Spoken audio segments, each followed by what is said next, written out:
राज्य सरकारने जी अहिल्यादेवी होळकर कर्जमाफी योजना आणलेली आहे, या कर्जमाफी योजनेमध्ये 2019 मध्ये ज्या शेतकऱ्यांना कर्जमाफीचा लाभ मिळाला त्याही शेतकऱ्यांना या कर्जमाफी योजनेमध्ये लाभ मिळणार आहे। ही आनंदाची गोष्ट आहे। सरकारच्या निर्णयाचं आम्ही स्वागत केलेलं आहे।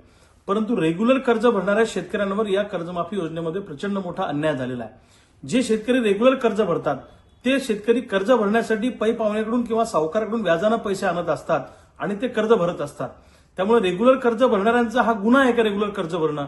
त्यामुळे रेग्युलर कर्ज भरणाऱ्यांना सरकारने जे 50,000 रुपयाचं अनुदान डिक्लेअर केलंय हे अनुदान खूप कमी आहे। त्यामुळे रेग्युलर कर्ज भरणाऱ्या शेतकऱ्यांना सुद्धा या 2 लाखाच्या कर्जमाफीचा लाभ द्यावा, त्यांना 2 लाख रुपये प्रोत्साहनपर अनुदान द्यावं अशी आम्हा शेतकऱ्यांची मागणी आहे। रेग्युलर कर्ज भरणाऱ्या शेतकऱ्यांमध्ये प्रचंड असंतोषाची भावना महाराष्ट्रभर आहे। त्यामुळे सरकारला आमची विनंती आहे की नियमित कर्ज भरणाऱ्या शेतकऱ्यांना 2 लाख रुपयाचं अनुदान सरकारने तातडीनं द्यावं। दुसऱ्या बाजूला तिन्ही कर्जमाफीतून जे लोक सुटलेले आहेत त्या सगळ्या लोकांना या कर्जमाफीचा लाभ देण्यात यावा ही आमची दुसरी मागणी आहे।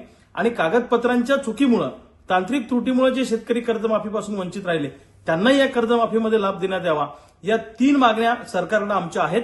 सरकारनं वेळीच तातडीनं रेग्युलर कर्ज भरणाऱ्यांची आणि तिन्ही कर्जमाफीतून सुटलेल्या लोकांची दखल घेतली नाही किंवा त्यांना कर्जमाफीमध्ये समाविष्ट केलं नाही तर रेग्युलर कर्ज भरणाऱ्या सगळ्या शेतकऱ्यांना घेऊन महाराष्ट्रभर प्रचंड मोठं आंदोलन येणाऱ्या काळामध्ये उभं राहणार आहे। आम्ही सगळ्या शेतकरी नेत्यांशी बोलतोय।